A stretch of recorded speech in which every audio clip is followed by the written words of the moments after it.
Prince Edward has just arrived in Nigeria for a week-long visit, and it looks like he's following in the footsteps of his nephew, Prince Harry, and wife Meghan Markle.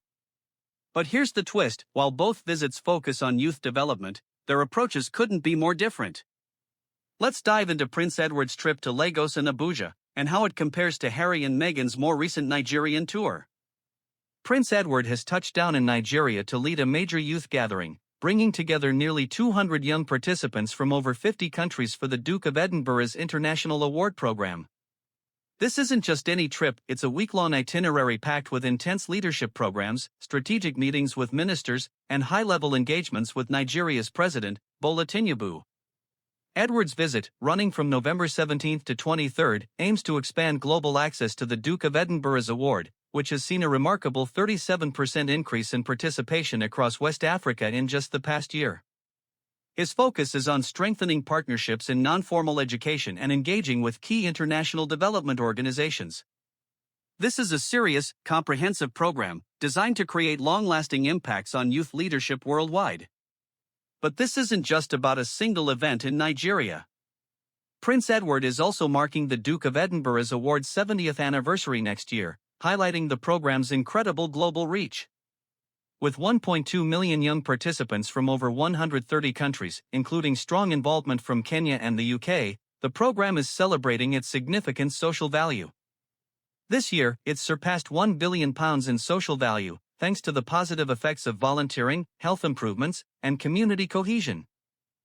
Now, compare this to Harry and Meghan's much shorter, 3-day visit to Nigeria back in May 2024. While they were also championing youth development, their focus was more narrow, promoting the Invictus Games Foundation and supporting wounded military personnel.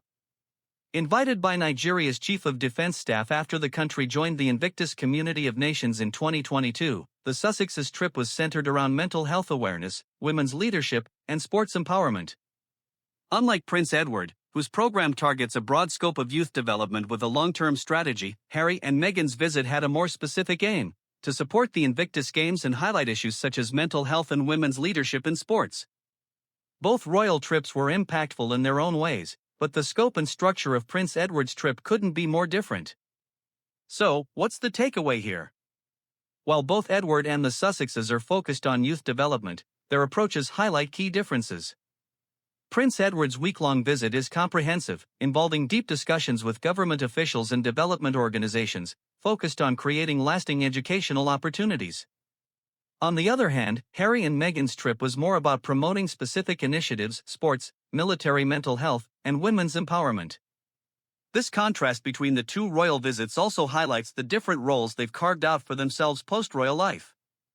Prince Edward, as a senior working royal, is fully immersed in the ongoing legacy of the Duke of Edinburgh's award, while Harry and Meghan have shifted toward more niche causes that align with their personal interests and public image. And let's not forget that Harry and Meghan's recent activities have sparked a lot of conversation. The Sussexes left royal duties in 2020, and their focus has shifted toward becoming independent influencers and philanthropists, using their platforms for causes close to their hearts. Whether it's mental health awareness, women's rights, or social justice, the couple is building a unique legacy in the world of celebrity activism. In contrast, Edward's trip is part of a more traditional royal role, where diplomacy and charity work align with the royal family's long-standing objectives, and it's clear that Edward's mission is about maintaining continuity in the royal family's charitable work. So, what's next for Prince Edward, Harry, and Meghan? Will the Sussexes continue to carve out a new, more independent path in global philanthropy, or will they return to a more traditional royal role? As Prince Edward's involvement in the Duke of Edinburgh's award expands, it'll be interesting to see how his royal commitments evolve, especially in comparison to the Sussexes' more celebrity-driven projects. Both paths have their merits, but only time will tell how these royal figures will continue to shape their legacies. What do you think? Do you prefer Prince Edward's more traditional, diplomatic approach, or are you more in favor of Harry and Meghan's celebrity-driven activism? Let us know in the comments, and don't forget to like, subscribe, and turn on notifications for more royal insights, news, and drama. You won't want to miss what happens next in this ongoing saga.